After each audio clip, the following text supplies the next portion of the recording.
All right, what is going on, my friends? We're doing a new kind of video that I've been meaning to make for a long time. I've been looking forward to, but my own technological difficulties were kind of making me put it off a little bit. I didn't know exactly how I was going to go about doing this video, so I figured just throw myself into the fire. We'll make the first one. If there's changes to how we do this series that you guys would like to see, let me know in the comments. I read all the comments. Nowadays I get enough that sometimes I can't respond, but I promise I read them all. The idea for today is we're going to do a little bit of a client highlight as well as do let's say a client case study. So I highlight one of my lifters and you know, give them the attention I think they deserve, because I work with a lot of guys who are very hardworking, really nice guys who are also very good lifters, and I think they deserve a little bit more attention for it. So I figured that would be a good use of the existing platform I have here on YouTube. And then also we're going to break down like what strategies we are using to continue getting them better. So I figured because we are starting up his new training cycle soon, we could begin with my friend and client Kel. And this video is just as much for people that follow the channel that maybe want to learn about my coaching methods, just find things that they can take away for themselves, find good lifters that they haven't heard of, as well as for Kel. So what we're going to do is we're going to go through some of his lifts. I'm going to show off Kel's shit for a little bit. We're going to look at some of his other lifts.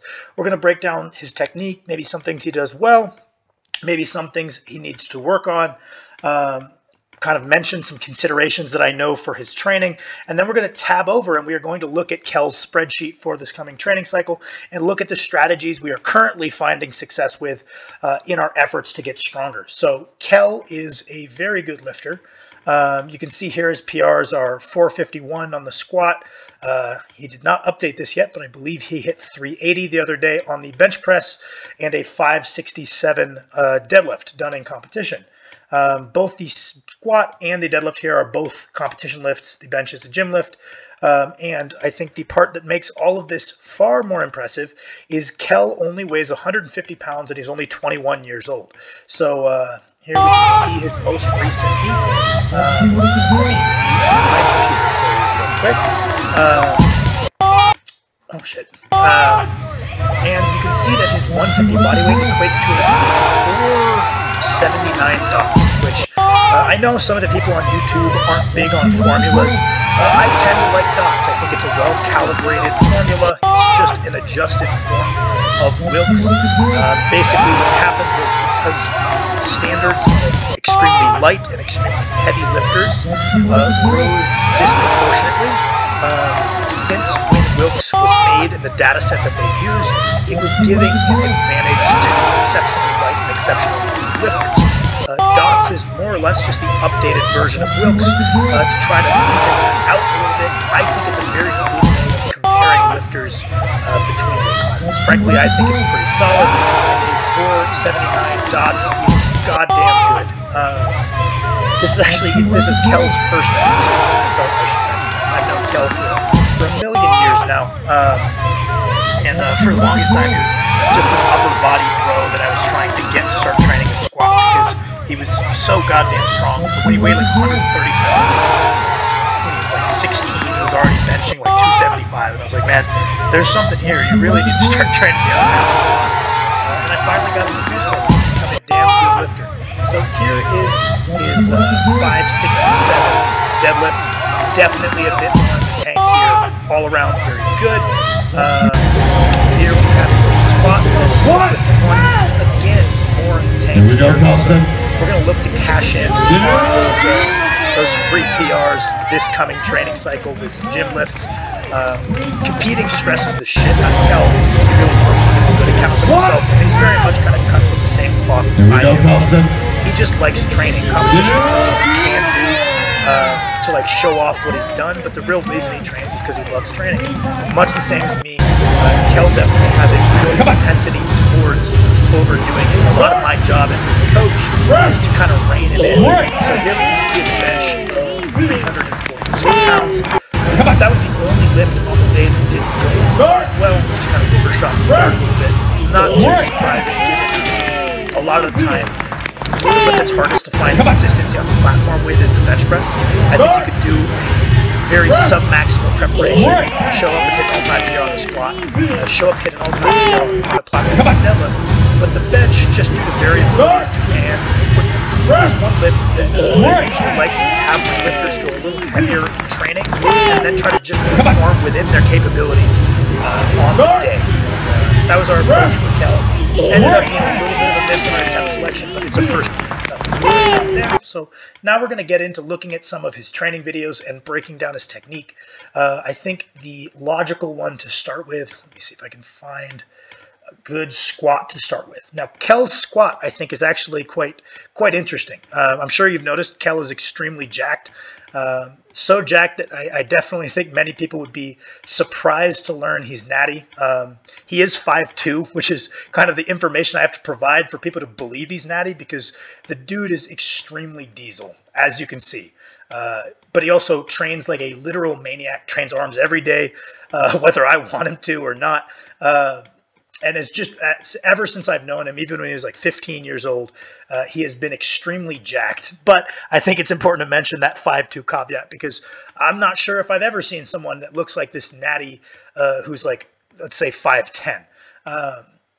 And his squat has come a long way because he was very much an upper body only bro. He was doing climbing, so he had a pretty good degree of upper back development, and he was benching like a madman, so his pressing was coming along, but that was all in the upper body. The legs were lagging behind. And I am very proud of how far his squats come, and I think that we will have some very solid incremental progress left to make. Because some of the things I think Kel does really well in his squat. Kel, for a shorter guy, he doesn't have the typical short guy build. His femurs are reasonably long relative to his height, and his torso is relatively short for his height, which on paper, you're like, okay, well, that's a deadlifter. He's got reasonably long arms. That's not as much of a squatter, but because he has such good mobility and utilizes that back strength well, Kel has put himself together a very solid squat technique, especially low bar, where he can make use of that strong posterior chain. Let me see if we can find some more squat videos to look at. I think a lot of Kel's success in the squat is based on the fact that he does have very solid mobility through the ankles, knees, and hips, allowing him to split the load well between his quads, his hips, and use his posterior chain effectively. That being said, he does have that longer limbed guy bias that his quads tend to lag a little bit behind his posterior chain. So if I were to nitpick something Kel could do better here, if you see on the way down, you can see that he's almost biasing his weight a little bit more towards his heels than his forefeet. And we would want to look for that center of mass to be dead in the center of the foot. So the same amount of pressure in the forefoot as in the heel. One of the ways we can cue someone who sits into the heels maybe too hard is to tell them to press their big toe into the ground. And then the other technical fault maybe we could work on is, as you can see, this is easy enough that it's not too exaggerated, but as he comes out of the hole, his knees shift back and he dumps all that weight into his posterior chain. He has a strong posterior chain, so this is a valid strategy. But in a perfect world, we're leaving that knee forward a little later in the squat, so that way we can utilize both his back strength and his quad strength. Now, some considerations that are very, very relevant for Kel is that Kel has pretty junky knees. I know his family, they're all very nice people, and there's definitely a little bit of knee issues running in the family, so I don't think this is any fault of his own. It's just a kind of genetic consideration that we have, and this kind of limits our exercise selection a little bit. We have to, where, let's say, someone who does have this bit of a posterior chain bias, we might normally look to make his secondary day a high bar squat or a pause high bar squat. His knees get banged up if we're going high bar twice a week or even once a week on that secondary day. So instead, we kind of sacrifice, let's say, optimal exercise selection in favor of what is sustainable for him. So his secondary squat is a pause squat, which is good because he does utilize a good stretch reflex out of the hole, and taking that away allows him to develop kind of his base capacity for strength. So I would say that in many regards, we're getting by really well considering his history of knee issues. And I think his knees will continue to get healthier as his legs develop more and more. Like I said, Kell very much used to be this upper body only kind of guy.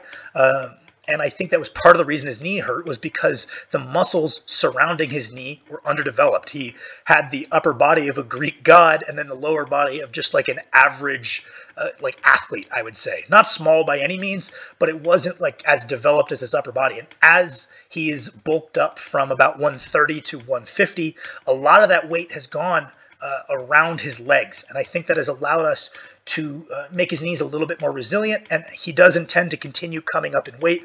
I think he'll be in the 165-pound class for a long time, unless he feels like water cutting. And I think that a lot of the weight he has left to gain, because his upper body is extremely developed for a natural dude. I don't know how much we're going to be able to put on to his back, to his chest. I think there's definitely more room to grow because he's so young that we can make it happen. But it's not going to be this like night and day exponential change. It's going to be just continuing to put on a little mass and a little mass. I think the area where Kell could still get a lot bigger is through his legs, and that's going to make his knees a lot more resilient. And then maybe down the line, we can start using some high bar pause squats as his secondary exercise, because I do think that is something he would benefit from. Now, the second lift we're going to look at here is going to be the deadlift real quick. Kell's deadlift technique has come a long way. We messed around with sumo, but because of that upper body bias that he has in his lifting, it just didn't work. We don't have the musculature surrounding the hips yet for that to be a viable option. And he's got such solid leverages for a conventional deadlift, we figured why not? Especially with his climbing background, he has this massive surplus of upper back strength to where we haven't had to really even worry about that within his training. There's so many things he does well here. He takes the narrowest stance he can get good positions from, which is generally what I advocate. He keeps his scaps nice and depressed, doesn't let that bar come out in front of him at all, even at a like 90% single here. Everything about this looks really solid. I like his start position.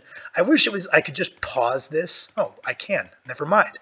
So we're going to pause that and take a look at his start position, because deadlifting comes down a lot to the start position. This is really good. He's not behind the bar trying to excessively get his legs into it, and he's not too far over it. You could maybe argue that he could push his knees forward slightly, but Kell has had a lot of success with this starting position. We could mess around with pushing the knees forward just a little bit more and see if that takes some stress out of his lower back, because just like we have to deal with chronic knee issues, one thing that we are trying to overcome for Kell right now is kind of a propensity for his back to get pumped, his back to get banged up. And I have a couple of theories that we are going to touch on in these videos for things that cause that, right? So we know it's not a weakness in the upper back, because sometimes someone will have weakness through their upper back. The weight will swing out in front of them, and it's putting a ton of extra stress on their lower back. Their lower back is banged up all the time, so they're like, oh, my lower back must be weak.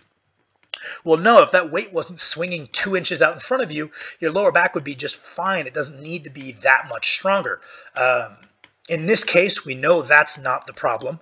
And then we could kind of look to two things. One is maybe he is trying to keep his shins too vertical, and that's not giving him enough room to lock in a really strong position.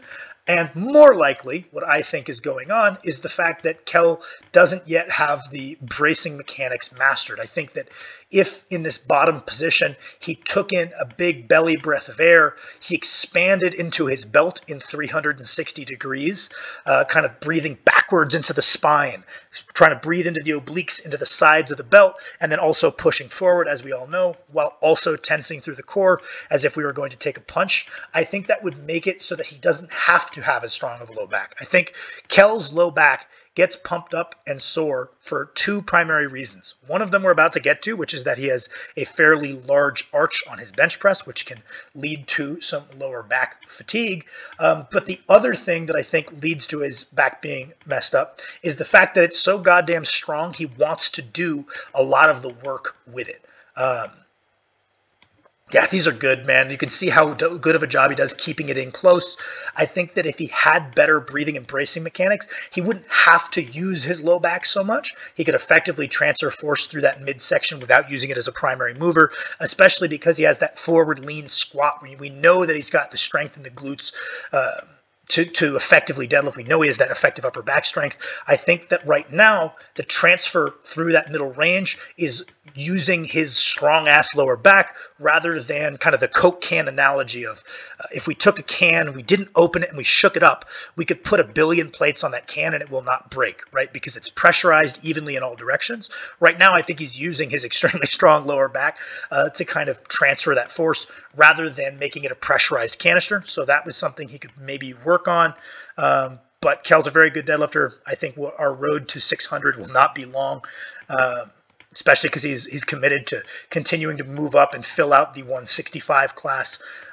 Will put on more muscle to his posterior chain, just like his quads are going to grow, and that'll be easy progression within his squat. His posterior chain will develop, and that'll be easy progression with his deadlift. Now, here's his real standout lift. This is the real freak shit, which is the fact that Kel is benching 380 at 150. I think Kel also benched like 365 at 135. Just absolutely exceptional benching. And there's a couple of reasons for this, right? This is where I don't really have much to critique, right? Going bottom up, Kel has phenomenal tensioning through his legs. You can see he unracks with his ass up off of the bench, but when he sets his ass down, he doesn't relax through the legs. He doesn't just sit on his butt. He almost just hovers his ass on the bench. So all of the weight is split between up here on his traps and in his feet, and he just puts his ass down enough to make the bench legal. And then he, as it comes down, loads into the quads, transfers it back into the bar. Really, really good leg drive mechanics. Kel is a really good bencher for a couple of reasons. One is because he has been training like an absolute maniac through his upper body since he was a child. Literally just going ham on arms and chest and back, and has basically achieved an extremely, extremely developed upper body for a natural lifter, like insanely so. And then he turned around and learned an efficient bench technique. So you take this high degree of muscular development from these general bodybuilding workouts and then pair that with extremely efficient technique. And then Kel benches 3 days a week for a ton of volume. So he really has mastered this mechanic. So here we can see a very solid arch. The arch technique that Kel uses, he kind of wedges himself into it, which the downside to this technique is that it does give him a little bit more lower back fatigue than someone who draws themselves into their arch. Some guys choose to put their feet out ahead of them, such as Sean Noriega, and that definitely reduces the amount of kind of low back fatigue we can accrue. But Kel is an absolute master of this style of arch. And because his upper back is so developed from his history climbing and also just maniac bro training, he does a great job managing a reasonable amount of scapular retraction for ROM reduction and then also scapular depression to have a good controlled bar path. Kel elects to use a closer grip here, which I think is much cooler. Yeah, I think that he does a lot well here.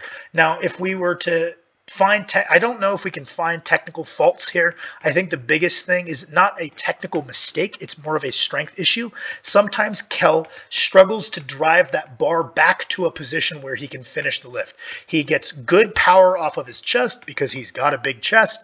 And as soon as he gets it into position, he can easily lock his elbows because he does have very well-developed triceps. What he struggles with is if he misgrooves the lift, it gets really hard. And the misgroove is that not having a smooth transition of driving his bar back towards where his spotter is.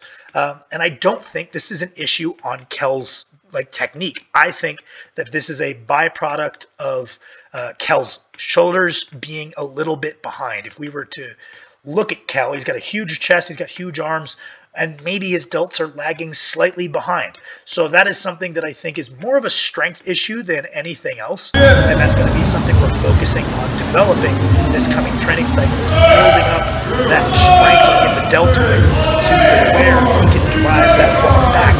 If he does misgroove, he can kind of salvage that. If we use some kind of proxies for different kinds of general pressing strength, Kel has massive feet up bench, so he's not overly reliant on leg drive.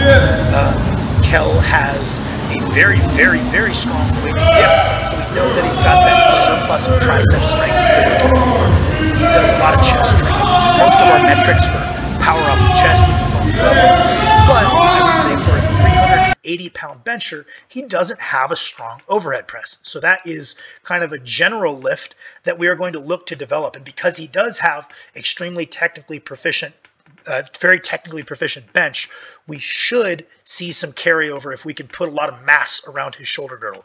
So his best lift is his bench, so that's the lift that's progressing the slowest. We're seeing rapid gains on his squat, rapid gains on his deadlift, just because he's a very advanced athlete who is newer to those lifts.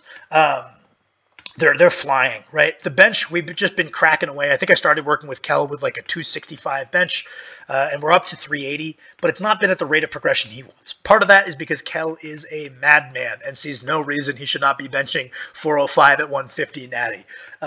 But also part of that is because it is already an extremely competitive bench. So of course we're going to see a little slower rate of progression. So we're going to go through those lifts and the strategies we're taking. So here we have his spreadsheet. We're going to take a look at his primary squat day first. We open up the workout with some ab work as per usual. Usually when we do a squat or a deadlift or both, we're going to include a little bit of ab work just for some antagonistic muscle training. I generally like putting that at the beginning to force people to warm up a bit. Kel is a fucking savage, so he does 4 working sets of standing ab wheels to open up this workout. And then also because of that history of some knee issues, we also have him warm up with some hamstring curls. So taking the knee joint through a very uninvasive motion on the knee, getting that synovial fluid moving around, and priming him to kind of have a cushion to sit into on his squats, rather than going in and trying to warm up without that cushion to sit into, so to speak. It's just something we found that maybe we normally do at the end of a workout. We find that if we put it at the beginning, his knees stay a little bit healthier, so we can manage that issue. Now, for our base building phase, we're going to be looking at 4 working sets of 8 on high bar. Obviously, we're trying to improve his low bar squat, but because he does have that posterior chain bias, we do our kind of developmental phase high bar to bias this volume towards his lagging muscle, which is his quads. And Kel is one of those guys who, if his high bar goes up, he could literally just put the bar lower and squat more. There is no learning curve. It's just an easier lift for him. So we don't worry about having a technical difficulty transitioning from, let's say, this base phase to this strength phase. It's just not something Kel and lifters like Kel have to worry about as much, whereas some people might find that that really throws them off to have this transition into a completely different motion. The next thing we have here is squat stance leg press. This is basically just the idea is to run up more squat patterned volume, doesn't wreck his knees, spares the lower back, but putting in more, as far as your lower body can tell, squat volume, because he has that low back dominant technique. Oftentimes what will stop him from doing more sets is his lower back. So we can use the leg press to get that in. We've tried other things. Leg press just tends to be a little easier on his knee. It tends to work well for him. The leg press he has at his gym, I've used as well. It's a really nice leg press, easy to get into good positions. Now we have his secondary deadlifting here on his primary squat day, and that is going to be a single working set of 5 on pause deadlifts. The main objective here is to run up more time under tension for his low back in that kind of mid-pull position. But because we are working within limited constraints of lower back recovery, we're doing a single working set here. It's enough to keep him fresh coming into his main deadlift day, but also get in some technique work, get in a little bit of strength stimulus, but come in fresh for that secondary deadlift session. So being flexible with what a working volume looks like. It can be as low as 1 and it could be as high as like 8. So really just being objective and trial and erroring for yourself. And then here we can see that I don't prescribe his lower body accessory work, and that's because his fatigue in his knees is so variable. And also I have no worry about Kel working hard. I leave that up to him, what he can do on the day that's not going to piss off his knees. So that way we can come into our secondary squats not dead. And I trust Kel. Kel knows a hell of a lot about bodybuilding to come in and find a way to tax his quads, adductors, and glutes in a way that isn't going to wreck his knees. So that's kind of something that I trust him to do. I've got a couple other guys that I kind of will hand off the reins and say, be reasonable for your bodybuilding work. And then that's going to bring us to his secondary squat and primary deadlift day. So again, opening up the workout here with some hanging leg raises. That is his ab work on this day. Just another motion for the abs. Nothing too magical there. Just standing ab wheels on one day, hanging leg raises on the other. We might swap him over to, actually, I'll do that right now while I'm here. Just for novelty and because Kel is so strong, to make something a little bit more challenging, we're going to do GHD sit-ups so he can start adding some load here and see some progression, because the difficulty of the standing rollouts is quite high. Comparatively, the difficulty of hanging leg raises, not so high. I'm going to put these at about a 7, which is a number I like for the ab work at the beginning. Because I feel it's difficult enough to drive forward progression, but it's not so taxing that you're going to be fried coming into your squats and your deadlifts once you kind of acclimate to that initial volume. Maybe the first week or two doing your abs beforehand, you'll be weaker, but you'll adapt to it pretty quickly, and then you might find it has a positive effect. So then, like we mentioned earlier, normally I would like to see a high bar pause squat here or more high bar volume. Probably a pause squat because he does have a very rebound heavy squat, and I would like to take that away, challenge his hips to maintain that open position. But because that would overtax his knees, and we've tried it, we've tried front squats, the way that we can fit in that little bit of extra leg volume for him is to do pause low bars. And we've seen success with that. It's sustainable for his knees. As his legs develop more and more, maybe this is something that'll change with time. So we don't want to be set in stone to this idea that he needs to do low bars as his secondary squat. But for the time being, that's what we're doing. I have not updated the deadlift numbers, it would appear, but he's going to do 4 sets of 5 for this base building phase. Oh, to finish up for the squat, the pause deadlifts, we're in a top 5, a top 3, and then a top 1. Very low volume routine to kind of keep his lower back in mind.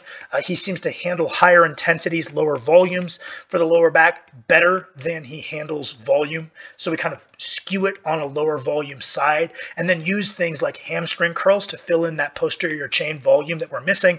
And his upper back is already so developed, I'm not even worried about it. For the squat across the block, we build our base with these 4 sets of 8 high bar. That's an effective base for Kel. Then we move into these percentage-based singles. The week before we test, we hit a 95% single. Those of you who I coach, it's a pretty standard progression scheme I like. And then he's hitting a back off 3x5 and then a 2x3. Just a pretty standard ramping intensity, decreasing volume style progression that we've seen work for him repeatedly. So that's kind of what we've settled on for these 2 lifts. The pause squats, we like 2 5s or 2 8s, 2 5s, 2 3s. Again, pretty standard. His knees handle it well. It's enough to drive progression. I got to update this deadlift here, but we're going to be hitting 4 sets of 5, so 20 working reps. That functions as a good base. Like we talked about, Kel's upper back and lower back are so developed, we don't necessarily need to grow them much. We need to get better at deadlifting. We need to get more neurally efficient. And then we fill in some of that posterior chain volume we're missing from a lower volume approach to our deadlift with these lying hamstring curls. That's kind of fill in the gaps type work. At some point, we might have him even throw in on this day some back extensions off the glute ham raise to kind of tax the glutes a little bit and fill in some of that volume. But because he's more muscularly developed than he is strong at deadlifting, we can get away with this kind of habitually lower volume deadlift routine of the base is only 20 working reps, 4 sets of 5. Then we have, again, these percentage-based singles with RPE capped back-offs, where usually what I'll do is I'll put a minimum weight and then an RPE cap, assuming he takes the first set at that minimum weight, and then ramps up towards that RPE cap from there. Kel overshoots pretty often, but I don't think it's really a problem. I think when he overshoots, it's in times that it's not too much of an issue. It's kind of a given when I'm writing up his programming that I expect him to overshoot some of his benching. So that's kind of an unspoken agreement we have. I don't yell at him. He works hard, and it works out well. Now, to end the squat workout, he picks his own work, but to end the deadlift workout, I have some things that I would like to see him hit. One of them is a single arm dumbbell row, just to get in a little bit of extra upper back volume. It's not a weakness, but we want to keep it a strength. I find single arm dumbbell rows are a lower back sparing, heavy exercise that can fill that role of not taxing his limited lower back training economy anymore, but also keep that strength to strength. And then we hit 4 working sets of lying hamstring curls. Like I said, we might get in some glute ham raise, back extensions. Kel always does some bonus stuff at the end of the workouts because he refuses to leave the gym anything short of dead. But definitely this is, I think, a vital part of our approach, both for his knee health and also for supplementing the volume we're missing here on the deadlifts. Now, the last thing we're going to touch on is how are we improving Kel's bench? Kel has been making good progression. Kel might tell you otherwise because he wants to bench 405 right now. And I think that's why he's so strong, is that mentality. But we've made good, like 5 pounds here, 5 pounds, 5 pounds. And for an elite bencher, that's damn good. We have some general progression schemes we like. We're kind of varying from them a little bit this block. Normally, his base phase on his comp bench would be 2 days of competition bench, where we're hitting 4 working sets of RPE 7 at a progressing percentage. So I give him a weight and I say 4 sets, rack it at RPE 7-ish. He overshoots those. It's all good. The reps he gets at some of those standard working percentages are maybe a little bit too high. So what we're doing this block is we got 4 sets of 8 capped at RPE 8. We're just going to try all that out. So that way we're going a little bit heavier than our standard working percentages. See how that works. Secondary motion, we kind of get in some antagonistic work. So we did some horizontal pushing, we do some horizontal pulling. Now, as one of our base capacity lifts, so just kind of his general pressing strength development, because here we have our specific stuff to make sure Kel has that technique honed in, his strength in this specific motor pattern is locked in, and he gets as efficient as he can. Then we get into things where he's less efficient to kind of build up that general pressing base. And an incline bench press is a very good pick for someone like Kel. Kel has a big arch, right? And one way that we can do extended range of motion work for someone with a big arch, rather than doing like a feet up bench press, we can actually just put the bench to an incline, and that creates a big ROM. So this fills in a gap that's kind of created by his comp bench technique. And then the other thing that moving up the incline does is it biases the lift more towards the shoulders. Yes, we're getting a lot of pecs. Yes, we're getting a big range of motion. These are both benefits that he will enjoy. But one of the other things that we like to see here, and we're going to be doing incline twice a week for this block because we're not getting ready for a competition. Our specificity is not going to be quite as high as it might be in a competition prep, where we'd be looking at for sure 3 days of flat pressing every week like clockwork. Right now, we're going to incline twice a week, 1 day as a secondary exercise, 1 day as a primary exercise, because it's building up some of those gaps he has in his development. And one thing I like to do is, if we're pressing 3 days a week, is select one primary mover of the bench press for each day. This is the more pec focused day between the incline bench and the pec flies. Then we hit it a little bit of triceps. Anytime we bench, we hit some triceps. This secondary bench day, what we're going to doing is, because again, we're away from competition, we're in a post-competition block, our specificity is going to be a little lower. Again, normally what we've done historically here and had success would be doing comp bench as the main motion, hitting 4 working sets at RPE 7, and I give him fixed weights based off of percentages. But here we're going to do a little bit of reduced arch feet up bench work as our base, 4 sets of 8 with a minimum weight. He does these in a ramping fashion. Awesome. Once we get into those kind of strength phases, we start introducing some singles on both the primary and secondary day. Both of them are going to be done in a comp style. So that way, by the time he's maxing, he has that comp bench technique locked in. But for the strength phase, again, just like the hypertrophy phase or the base phase, his backoffs are going to be feet up to kind of continue developing his general pressing strength. Is this the way, like if you said he needs to bench as much as possible this block, this is not necessarily what we do. We'd probably take a much higher specificity approach, but we're trying to set him up to chase that 405 bench. And he's got 25 pounds to go, which means we need to widen his base and develop his general pressing strength, and then start ramping that specificity up to kind of close in on that 405. So because we just got done with a comp, our specificity goes down a little bit, and we're building this general pressing strength using like some feet up. We have dips as his kind of general proxy for tricep strength. I like to always perform the dips with a pause at the top. I really like the trio of incline bench, dips with a pause at the top, and some sort of overhead press as our general pressing development motions. But that needs, if you want to be good at benching, you got to start the workout with that more high specificity work. And then much like this first workout, the general hypertrophy focus was towards the pecs. The general focus of this workout between the dips, the press downs, and the overhead triceps is tricep development, but we're sneaking in a little bit of shoulder isolation volume because we know that's his lagging point. We're going to try to challenge it at least a little bit every pressing day. So bench day 1, we have incline bench, which is going to challenge his shoulders. We have this giant set on bench day 2, and then on the tertiary bench day, where normally what we would do is we would do 2 days of competition bench and 1 day of Larson press. Because we're in a lower specificity block, we're really hammering his incline. I think that's something that needs to come up for him to hit that 405. So we have a dedicated day for it for now. That's not something that'll last as easy. He's an elite bencher. He probably needs to flat press 3 days a week most of the time, but for a general development block, this is something we're going to be focusing on, is hitting an incline bench that's kind of proportionate to what you would expect for someone with his flat bench. And I expect his flat bench to go up due to that. And then the general emphasis of this workout, we do a little bit of antagonistic work with this lat pull down, grip of choice, just so he can do what he wants there. And then just like we had a pec focus day, we had a tricep focus day. This is the delt focus day. We're going to be doing seated barbell overhead presses. Kel has a bit of a tendency on standing overhead presses. As the RPE gets high, he tends to lay back. And for a guy who has limited lower back fatigue, we do not want to be doing lay back based overhead presses. Yes, he could do a lot of weight that way, but it's not necessarily doing any better of a job building up that weakness. So we've got a couple options. We could do a Z press. I think the load would be a little too limited there. We could do a no back support seated overhead press. Again, I think the load would be a little bit too limited there by balance and stability, because what we really want is general development of the shoulder girdle. So instead of doing one of these two options, we're going to do something with a back support.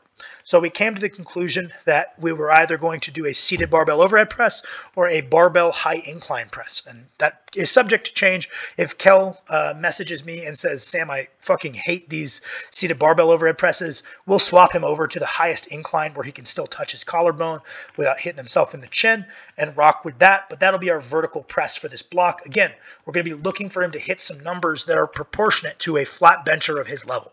At the very least, he should be able to do 225 for one on this seated barbell overhead press or high incline press. We get a little lateral delt plus rear delt superset to kind of fill out the rest of the delt development after we tax our front delt using this primary motion. And then again, we end with some triceps. So that is the approach we are taking. Currently, Kel has 5 days programmed by me because he tends to skip his rest days. I've tried to get him to take more. I think Kel is one of the couple of guys I coach where one of the things that's held back his progress more so than anything else is his refusal to rest. He freaked out and thought that the deload week before the meet he was going to regress, and then lo and behold he shows up and absolutely destroys an all-time PR on the squat and deadlift. So I hope that will be a learning experience, that letting yourself heal up a little bit is a good thing. But we used to train 6 days a week. I determined that, especially because Kel doesn't sleep as much as he should because he's in college, and I can't fault him for that, 5 days a week would lead to better progression, but I know resting twice a week would make Kel quite depressed. So I let him hit an arm day that he writes himself, where he only does mostly just isolation work for his arms, maybe some compounds, but nothing too like super heavy to build up his arms and also kind of function as an active rest day. I don't think it's going to be as globally taxing enough to be a real issue, and that kind of lets him scratch an itch. And this is kind of one of my jobs as a coach, is to make sure that someone enjoys their training, even if it's a bit of a compromise from what I think is perfect. Again, Kel needs to enjoy his training weeks, and having one of his rest days be arms instead, that way he only has to sit around and do nothing 1 day a week, is something that I'm more than happy to concede. So that's the approach we're taking for Kel. I highly recommend that you follow him on Instagram. He's a cool guy. Here is his Instagram. You guys can go follow him. He's an absolute stud. Thank you for watching.